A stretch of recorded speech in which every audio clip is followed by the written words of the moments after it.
morning, everybody.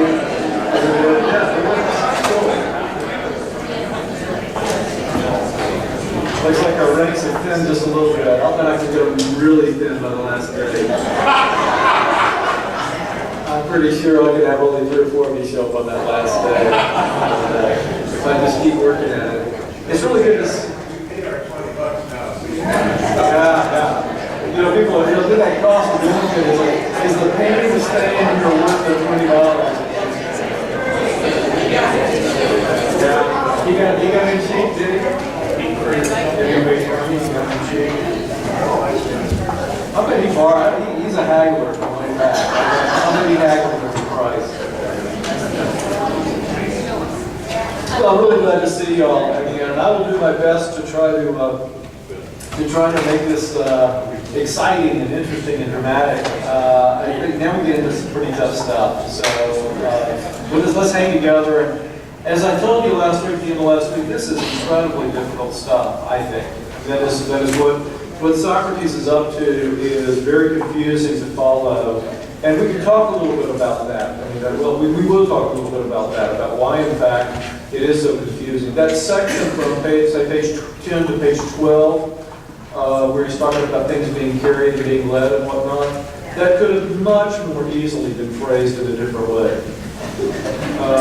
And so that goes to that, it really does, that illuminates, I think that illuminates in a very helpful way the educational method, what he's really trying to accomplish with youth approach here. So let me try, I'll do a little bit of review, and then we'll try to dive in, and I'm going to try to keep to a minimum jargon, but from time to time I'll have to use some jargon, but I use the whiteboard. Of course, the bad part there is that I can't write legibly. So we'll just have to work together on this. There are going to be some challenges as we move through. But to review a little bit, that period in Greek history when Socrates lived was a really volatile and variable time in Greece and in general, and in particular in Athens, his home country. So when he was born, about the time he was born, in say 470, Athens was really riding high.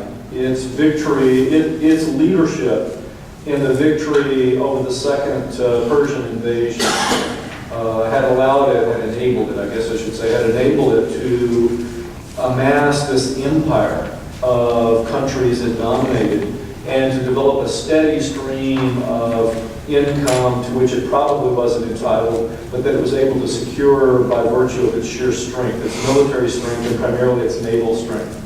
So that money flowing into the city came with it, of course, lots and lots of people, strangers, aliens, immigrants. It was not possible under normal circumstances to become a naturalized citizen in Athens. Periodically, citizenship was awarded to people in a sort of extraordinary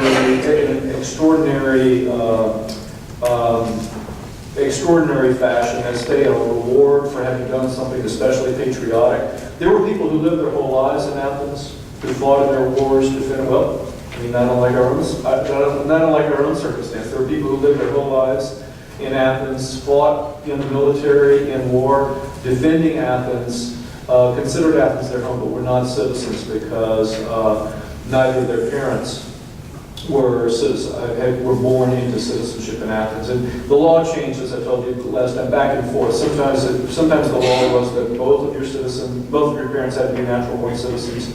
Other times the law said that only one of your parents had to be natural-born citizens. A lot of political intrigue about which law was enforced at which time, depending on who was politically up and who was politically down. Pericles had an alien mother, and so they changed the law to allow him to become a great political leader because he was so impressive.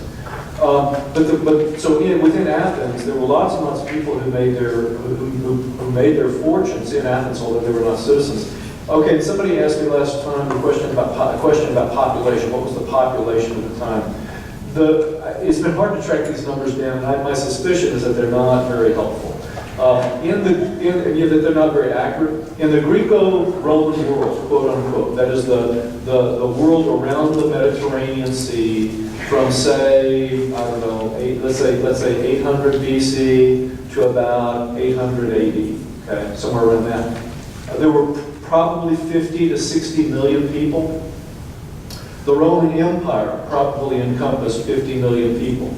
Interestingly, though, I forget which emperor it was, but right around 1 AD, maybe it was Augustus, I don't know, but when the census was done, we actually have records from two censuses, one from 8 BC and one from 6 AD, and the first census tells us that there were 4,200 Roman citizens, 42,000 Roman citizens, and the second one says there were 45,000. No, I'm getting that wrong. No, back up. 4.2 million and 4.5 million. So my point is, okay, the number of citizens in the Roman Empire was far, far smaller than the population. Okay, so say 5 million, roughly 5 million citizens in the Roman Empire, and a total population of at least 50 million. Okay, so a tenth of the people were citizens.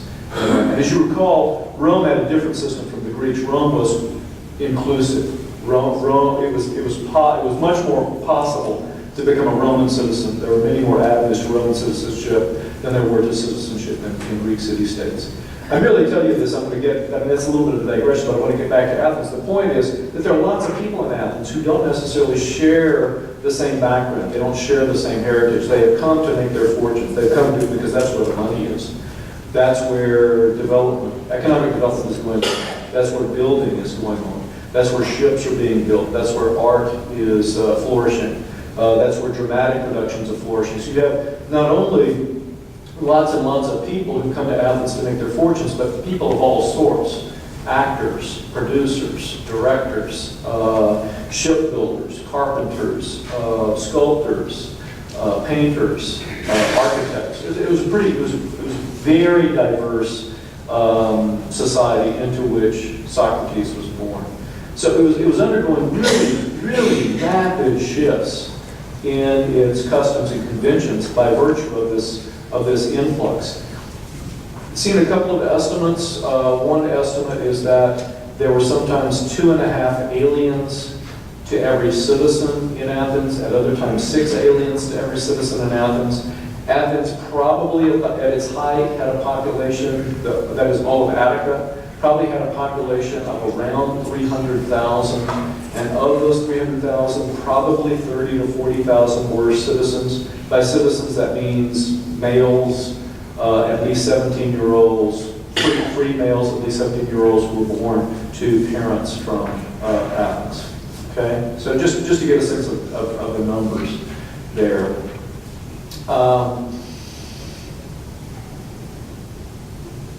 So Socrates is born as Athens is on this rise, this steady rise. He grows to maturity, and then Athens and Sparta begin this absolutely debilitating war that involves every city-state in Greece in some way or another, and that results in, that is in fact a long war of attrition that results in the destruction of a lot of city-states, the deaths of a lot of Greeks, and ultimately the defeat of Athens in an ignominious fashion. Okay, so this is Socrates. This is Socrates' life. So as he grows up in this context, it was a politically fraught context. There were lots of political battles within the city about how it should conduct itself, both with respect to this empire that it dominated, unfairly, unjustly, immorally, and with respect to its various wars, the first Peloponnesian War and then the second one. Athens did lots of horribly immoral things throughout the war. There were things that we would call war crimes, sort of routinely committed. And this prompted lots of political debate. People's political fortunes were made and were broken by virtue of decisions that were made, military actions that were taken. It was volatile, to say the least. Socrates comes into this context and he presents himself as a guy who really wants to understand what's right and wrong. And so he becomes well known throughout Athens. I mean, there are all these stories, these legends about him. He was born to a father who was a stonemason, so we believe that he was trained to be a stonemason. But of course, the rumor is, the legend is, that he never worked for a living. He did, we know, fight in he did fight in the war, and he conducted himself fairly responsibly, almost heroically in battle. But no one attests to the fact that can attest to his ever working for a living. He was known as a guy who spent his time walking around town asking questions. He was known as a guy who was a thorn in the side of the powers that be.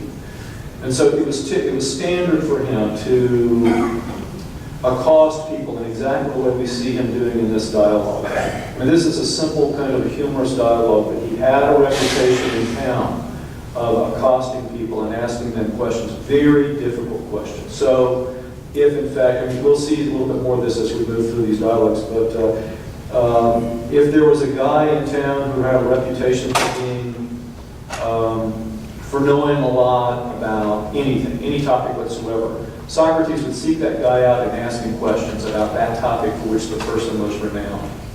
And the standard outcome was that people ended up looking like fools after a conversation with Socrates. And this is why there was a band of young people who just followed Socrates around. They hung out with him. They liked to watch these conversations. It was very entertaining for them, as he would prick the balloon of people who thought so highly of themselves. And exactly the way we see happen with Euthyphro. Euthyphro is a guy that thinks very highly of himself. He thinks that he knows more about religious truth than really anybody else in town. He thinks that he understands the concept of piety, the preferences of the gods, in a way that nobody else. I mean, he can speak for the gods, right? Euthyphro really believes he can speak for the gods. So this is an ideal interlocutor for Socrates. I mean, this is like gold for him to come across a guy like this. And as you saw, he uses that technique Socrates does of ironic.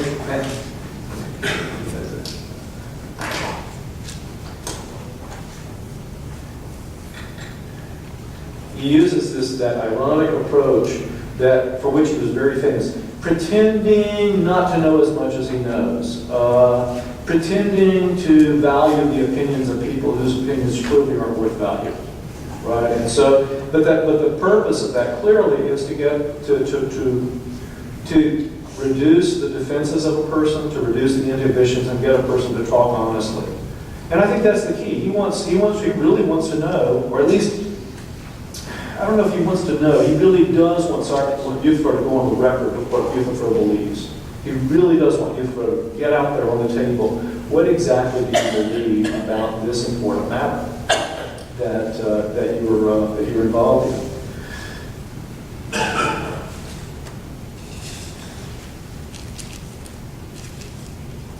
One of the characteristics that Socrates,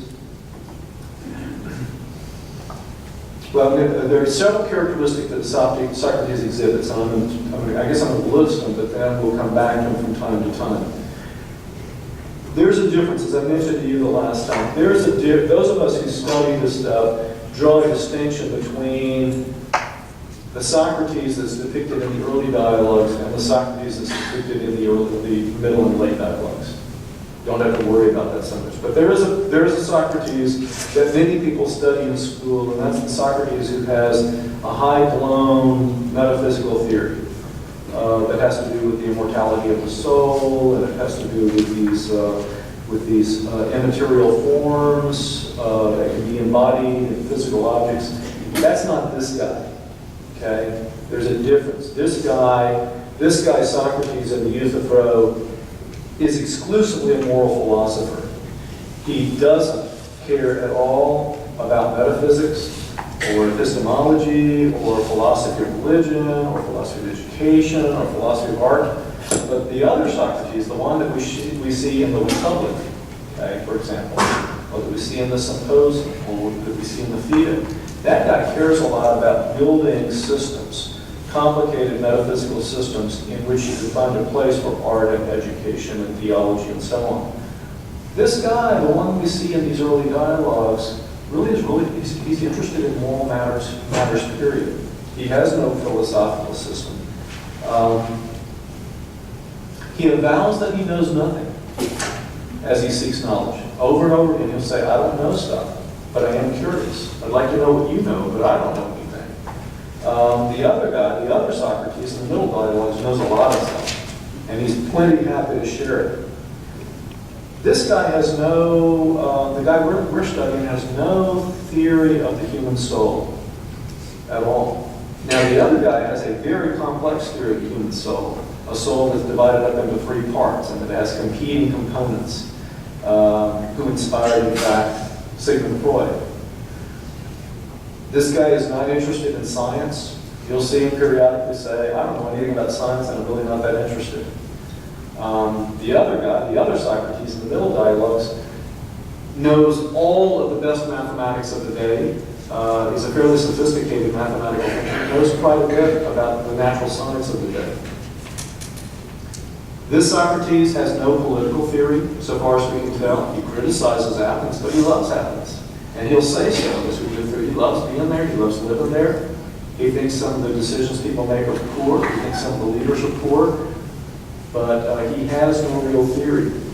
The other guy, the Socrates of the middle period, especially in the Republic, has a complicated political theory in which democracy is one of the least favored forms of government. And in fact, democracy, it's impossible to make democracy succeed, according to that Socrates.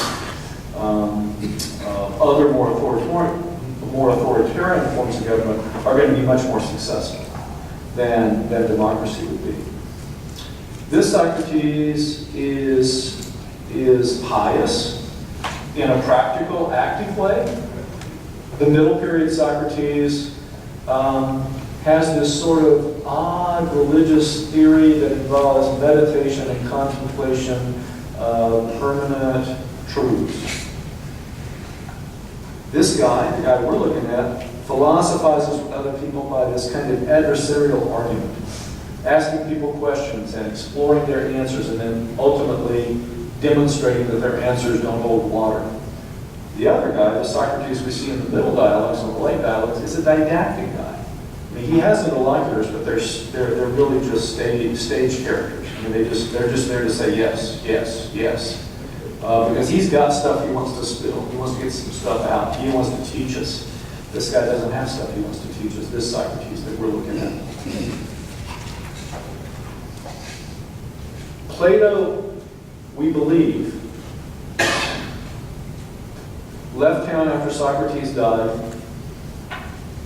went to Egypt, studied math, came back to Athens and realized that there had developed a kind of cottage industry of writing about Socrates. There was quite a literature in Athens, say around 380, 390. Quite a literature about Socrates. Lots of people were writing memoirs about Socrates. Lots of people were writing little dialogues.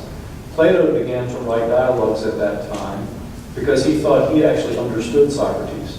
Now, the fact that his have stood the test of time, the fact that we have Plato's dialogues, and we have almost none of the others, is an indication of the quality of Plato's work. But what we can see happening is that Plato writes different kinds of dialogues. The early ones that I'm interested in and that we're going to look at, the middle ones and the late ones. Now, some of us who do this for a living, I used to, but I don't anymore, but some of us who do this for a living actually claim that there's this chronological sequence, and there are scholars I know who try to argue about which one was written first, which one was written second, which one was written 12th, which one was written 13th. It doesn't really matter. The chronological sequence doesn't matter. What I'm interested in is the depiction of the person. So for me, early dialogues, they have a character to them. Socrates has a character. Chronologically, I suspect they were early, but it doesn't matter. Plato was a skilled enough writer that he could have written an early dialogue at the very end of his life if he wanted to. Okay? It's the kind of Socrates he's depicting. And we know this pretty much from other scholars of the time, or other figures of the time. Aristotle confirms this in just his brief comments about Socrates. Socrates was a guy who exhibits this character we're seeing in this dialogue. the historical, real, honest, goodness, flesh and blood God, was this street philosopher who had moral concerns, not metaphysical or scientific concerns, who was a question asker, not a position articulator. Okay, that's the guy who's interesting to me. That's the guy who kicked it all off. Okay, now as Plato wrote, he created a Socrates who's a little bit more knowledgeable. I guess I'll just stick with that. Who knows more things, or at least purports to know more things. Okay, so help me out here. It seems to me that what he's saying here, decided to just play the game of gotcha, is that the most source of most of my problems is certitude. Nothing is sure. Everything is now, if he comes back later, right, isn't he negating all that, saying, well, there are some certain things. Yeah, I think that's true. I think that, I mean, that's a good way to put it, Bo. I think Plato, as Plato wore on, I think as Plato matured, he reached more and more conclusions. That is, he would say, there are scholars who would say that what Plato did was he saw Socrates asking questions, and as he digested those questions over a lifetime, he realized he knew what the answers were. He had figured out the answers. Okay? And so then he was able to share with us those answers. Now, of course, the answers are very, very controversial. And of course, Aristotle took great delight in poking holes in all of the answers that Plato offered for virtually any question.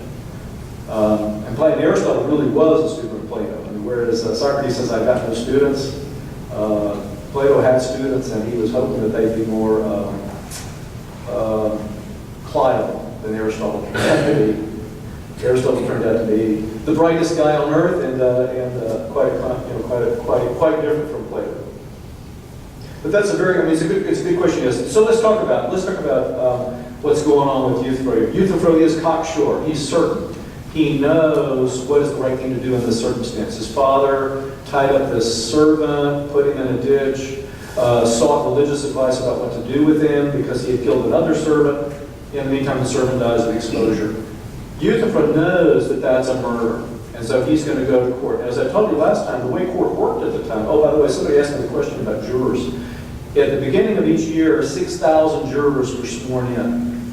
And then over the course of the year in Athens, as lawsuits were filed, an authority, whoever that was, would assign a finite number of these 6,000 jurors to each of the courts to hear the cases. So somebody was impaneled for the whole year, but didn't necessarily sit during a trial for the whole year. The trials were episodic and not scheduled at the beginning of the year. And so there was some sort of a protocol. So it was clear to the administrator which kinds of trials needed 201 jurors, which needed 501, and I'd forgotten there were trials that had 1,001 jurors. Okay, and there was a protocol about which kinds of cases warranted which size jurors. Always had to be an odd number because you didn't want a tie vote, obviously, right? And you could, well, they actually used pebbles. I mean, so it was easy to count. I mean, you could actually do it. It wasn't a voice vote. It was they had a precise number. I forgot what I was saying when I started became with jurors. This is a bad thing, right? This is a bad thing. I should be a little bit more on top of things. The important thing about thinking about courts and legal action is that legal action, there is no city prosecutor, no prosecuting attorney, no district attorney. Every case is taken up by families. Okay? And so, I mentioned this last time, the typical court case is somebody in your family does something to somebody in my family. It could be a homicide, it could be theft, it could be fraud. Okay, then somebody in my family is responsible for filing a lawsuit against you. Okay, I mean the notion is very much it's family-based, civil suits, civil litigation. The notion is that we're going to adjudicate this, and wherever the weight of the evidence is, the jury supposedly will decide. It is so rare as to be unheard of that a son would be filing a suit against his father. I mean, from the Athenian perspective, that makes no sense at all. I mean, why would, see, because to have a member of the family suing another member of the same family almost doesn't even compute. It's just bizarre. And that's why Socrates, that's not feigned shock. Socrates really is shocked when Euthyphro says, I'm going to file a suit against my father. He says, holy smokes, you must really be sure that you know what you're doing, or you wouldn't be doing this. And Euthyphro says, of course I'm sure. I would be just like everybody else in town if I didn't know exactly what I'm doing. But I know what I'm doing. It's interesting to hear what he says, because the minute he starts talking, you realize he is so confused, it's sad. He says, and I'm looking at, this is right at 4C. And if you're using this translation as the top of the little page 5, it's ridiculous, Socrates, Euthyphro says, for you to think that it makes any difference whether the victim is a stranger or a relative. One should only watch whether the killer acted justly or not. If he acted justly, let it go. But if not, one should prosecute, if that is to say the killer shares the hearth and table. It seems perfectly sensible in a way. I mean, you can almost read that in a civics textbook. Yeah, that's right. It doesn't matter whether I'm related to a criminal or not. I should hold that person accountable for a crime. The next sentence, however, shows how muddled his thinking is. The pollution is the same if you knowingly keep company with such a man and do not cleanse yourself in him by bringing him to justice. So you see how Euthyphro's got is muddled up in his head are two different theories of what justice is. One is that people exercise a kind of, moral decision making and can be held accountable for the decisions they make. This other theory is a much more traditional theory that has to do with pollution and taint and corruption. And somehow, if somebody in my family does something wrong, then I share the same pollution that they do. Very traditional. You see that a lot in the early books of the Bible history. There's a lot of worry about pollution that families might incur because of something that somebody in their family has done. It's just a very traditional way of looking at morality. But it's not this more contemporary, more modern view of morality that it doesn't matter who you're related to. It doesn't matter what your relatives did. It matters what you did. That's the important thing. So just to confuse it, he's not. I mean, from that moment on, he doesn't know more than the rest of us. He's just like us. He's trying to figure things out. And it's at that point that Socrates says, oh man, this is so good for me that I found you. Because you're going to give me the information I need so that I can defend myself in my trial. That is going to be so helpful to me. So we get to this point fairly quickly, and I'm going to take you over to 5D. Okay, it's that long passage where Socrates is talking. It's because I realize this that I'm eager to become your pupil, my dear friend.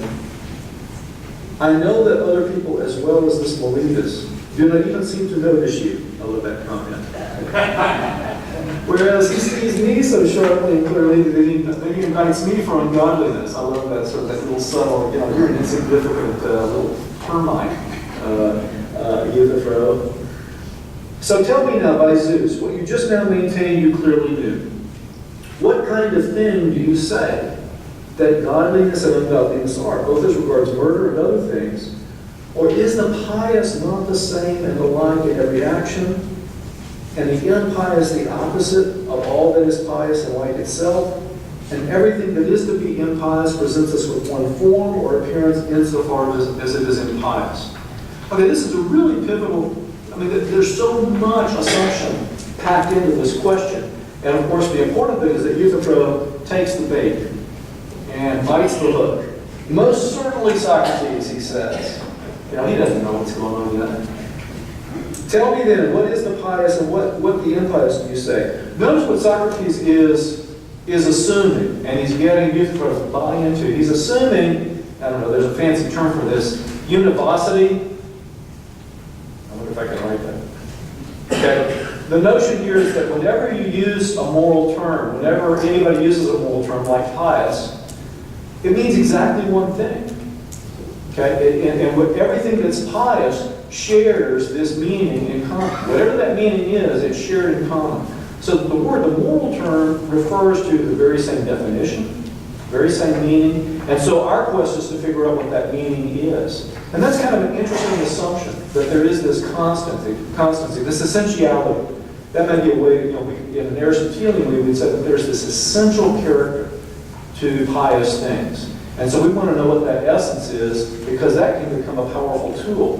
Notice, too, it's not only that it's shared in common, just on a couple of pages later, on this would be 6b, got a 6b and e, Socrates kind of, he elaborates on that point, again, in asking Euthyphro questions.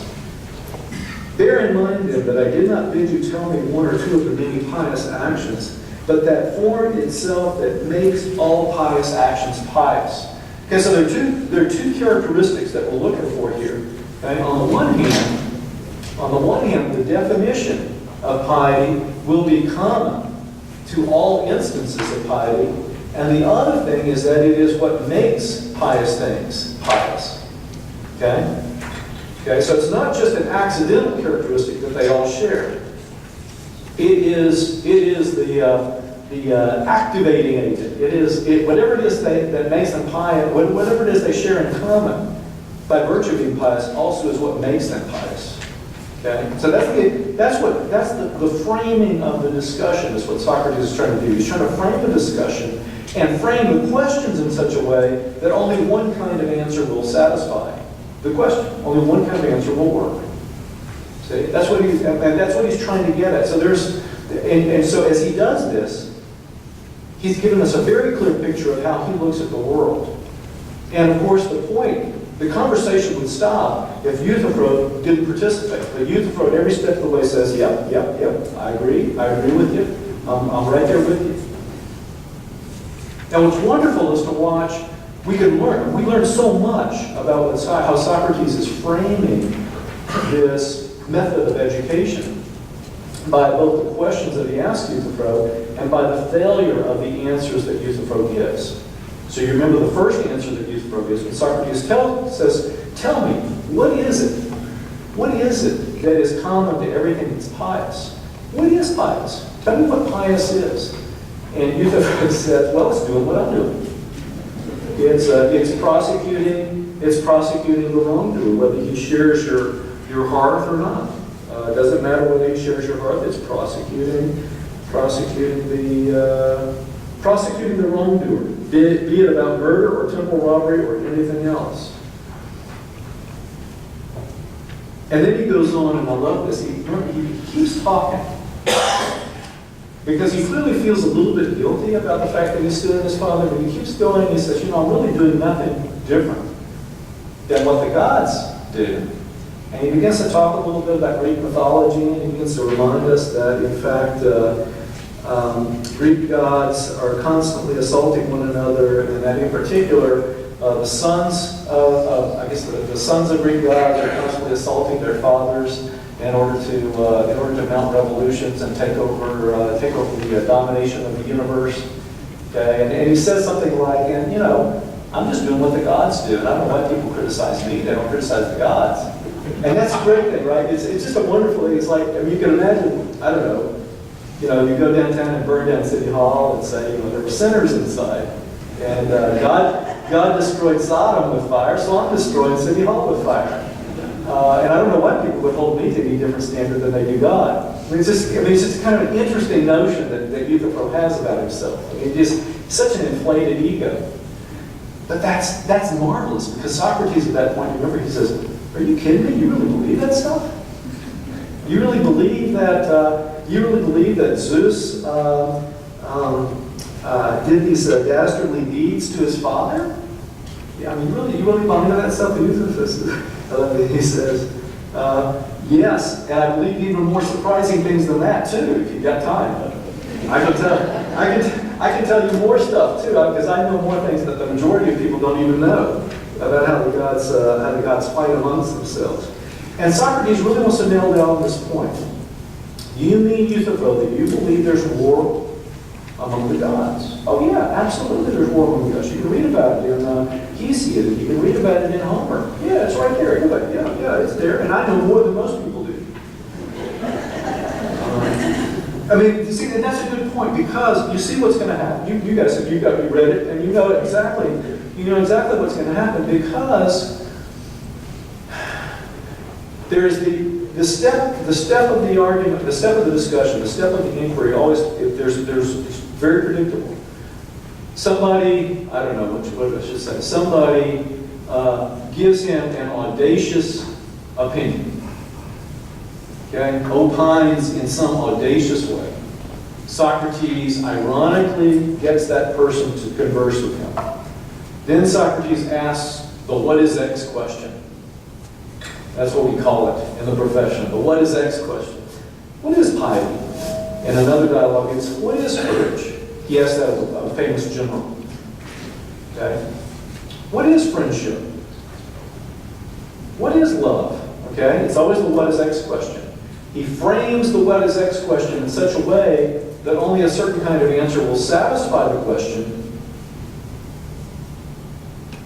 By use of his conversational style, he gets the person to say, well, I believe this opinion. We'll call it P. Philosophers are always using letters for opinions, propositions.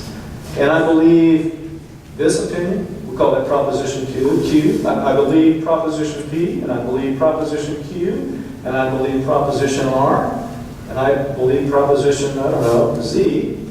Okay? And then Socrates says, oh, wait a minute. If you believe this one, and you believe that one, that's funny because they contradict each other. Okay, and that's exactly what's going on here. He wants to pull out of you the stuff Euthyphro believes.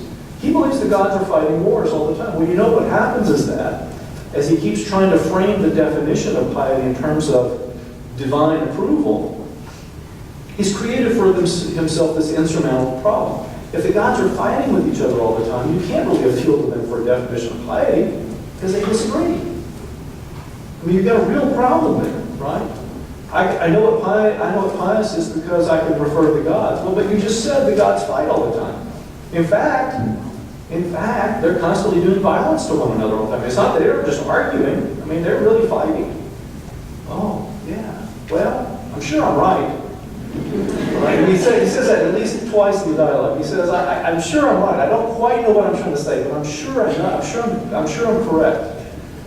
Okay? And notice, the method is to get out on the table what Euthyphro himself believes, and then to force Euthyphro to look at what he believes, and to try to evaluate what he believes.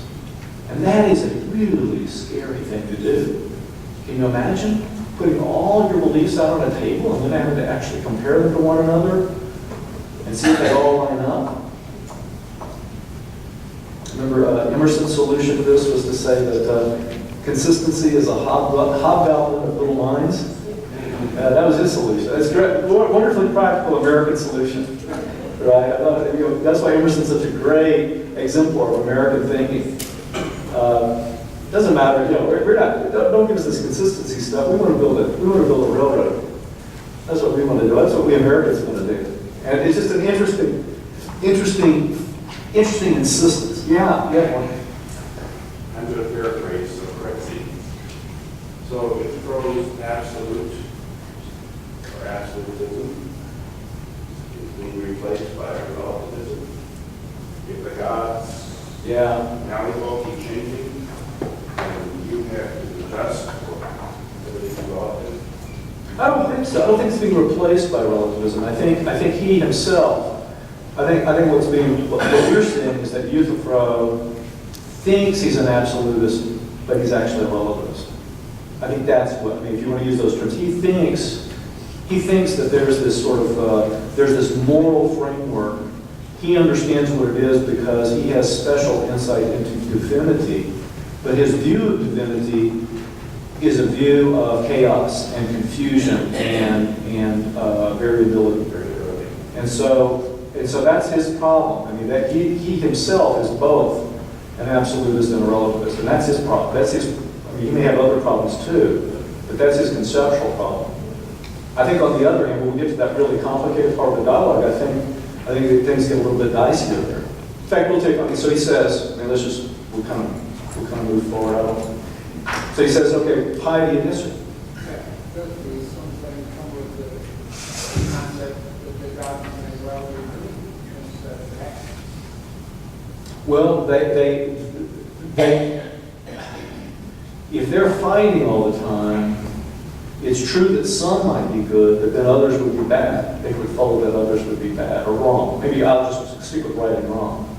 If they disagree, and you remember Socrates asked that question, he says now, and he always uses these homely examples, and he says, okay, now Euthyphro, this is after I think the second definition.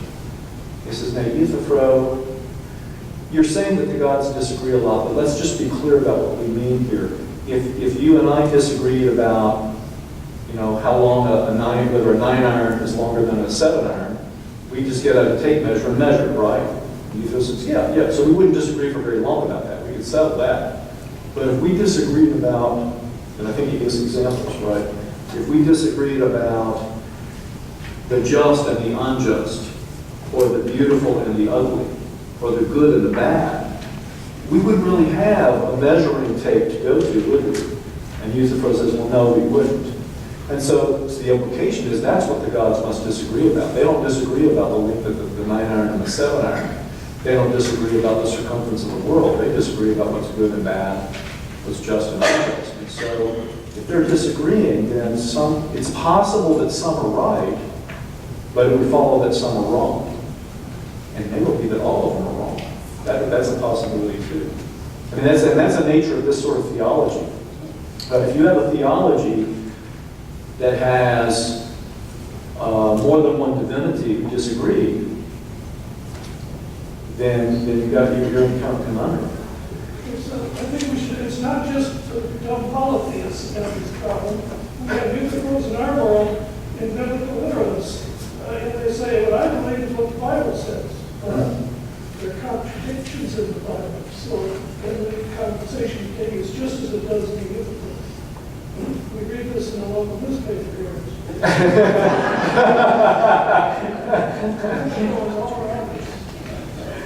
Okay, yeah. I'm not gonna bite the bait. I'm not gonna take the bait. I'm sure that everything in the newspapers is perfectly true. You're talking about some of my neighbors, friend, but you're talking about some of my neighbors who might, in fact, take some of my faculty to task about various things.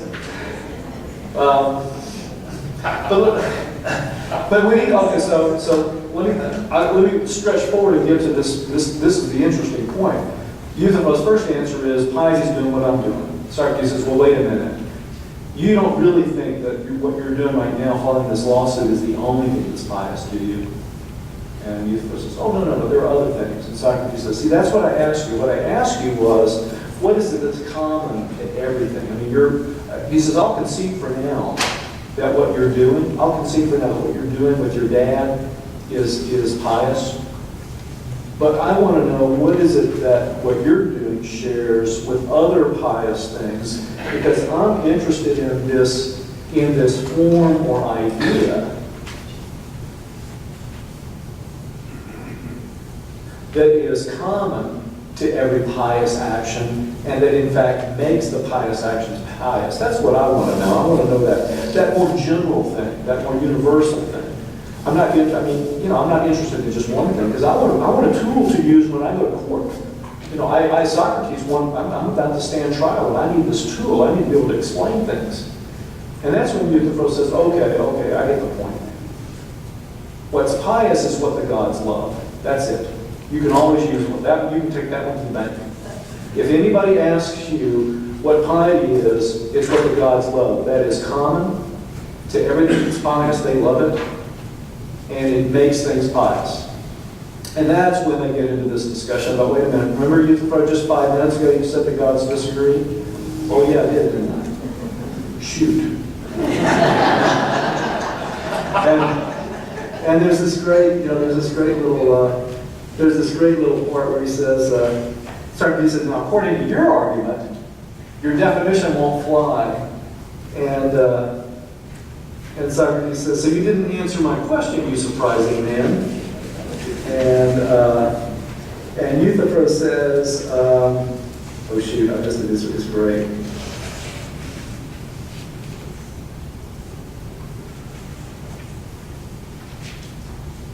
Oh shoot, it's one of those where he says, doggone it, I wish it had worked, it's really your fault that it won't work.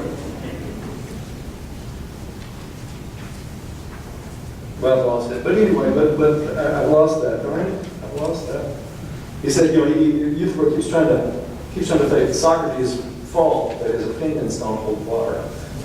But that's where Socrates says, I think I can help you. I think I can help you. I think what you're trying to say, Euthyphro, is not that piety is what the gods love, because the gods love different things, they disagree and they fight with each other. I think what you're trying to say is that piety is what all the gods love. I think you're trying to say that the gods have consensus about really important things, and that they have a consensus about you and what you're doing.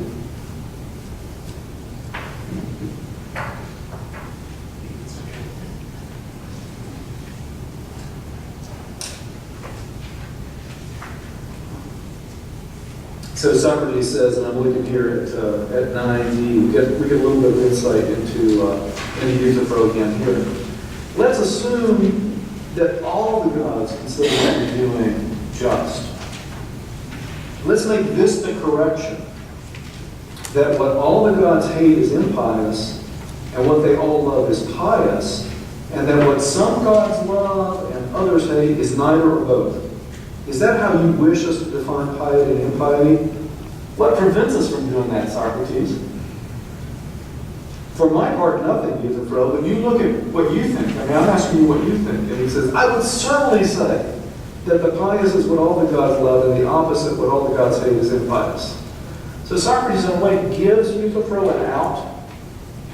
When Euthyphro articulates this definition number 2 that doesn't work because it contradicts his own theology, Socrates gives him an out. Are you really trying to say that what all the gods love is pious? I mean, you're really trying to isolate a subset of things that the gods love. You see the picture here is that the gods love, one god loves chocolate ice cream, and another god loves strawberry ice cream, and one god loves, I don't know, take your favorite moral, I don't know, one god loves wearing hats in church, and another god hates wearing hats in church, and the various pious things. What are some other pious things? One god likes for people to kneel when they pray at church, and another god doesn't like people to kneel when they pray at church. So that stuff, we'll just take that stuff off the table. Since they disagree about these putatively pious acts, we'll just take those off the stage. They aren't under consideration anymore. We'll just look at that subset of things that go by the name pious, on which they all agree. And of course, one of those would be that you're filing this lawsuit against your father. And that's clearly something they all agree about, right? Oh, yeah, for sure they do. Okay, so let's look at that. So we can say, what is it that all of them agree to? What is that one form or idea that these things hold in common that makes them pious? The things that all the gods can come together on and say, yes, indeed, this is pious. What is that? And Euthyphro's answer is, well, it's what all the gods love. That's how you know what it is. It's what they all love. And that leads into the best discussion of the piece. And it goes to all these questions, I think, about absolutism and relativism. But it's really confusing. Consider this. I'm ready at 10a, on page 12 if you're in the package translation. We shall soon know better what it is. Consider this. Is the pious being loved by the gods because it is pious, or is it pious because it is being loved by the gods? Does that seem clear? It doesn't seem clear? Okay. To me, that always seems clearer than the explanation. I guess that's because the explanation that Socrates goes through can do only one thing, and that is to confuse Euthyphro even further. Euthyphro, I love this. He says, I don't know what you mean, Socrates. Well, I'll try to be more clear. We speak of something carried and something carrying, of something led and something leading, of something seen and something seeing. And you understand that these things are all different from one another and how they differ. I think I do. So there's also something loved and a different thing, something loving, of course. Tell me then, whether the thing carried is a carried thing because it's being carried or for some other reason. No, that's the reason. And the thing led is so because it's being led, and the thing seen because it's being said. Certainly. I love this. You throw it. I love that. Certainly. And then this long, that it's not being seen because it's a thing seen, but on the contrary, it's a thing seen because it's being seen. Nor is it because it is something led that it's being led, but because it's being led that it is something led. Or it just goes on and on and on, right? Or do you not agree, right? At the end of all this, he says, or do you not agree? I do. I do. I love it. I do agree.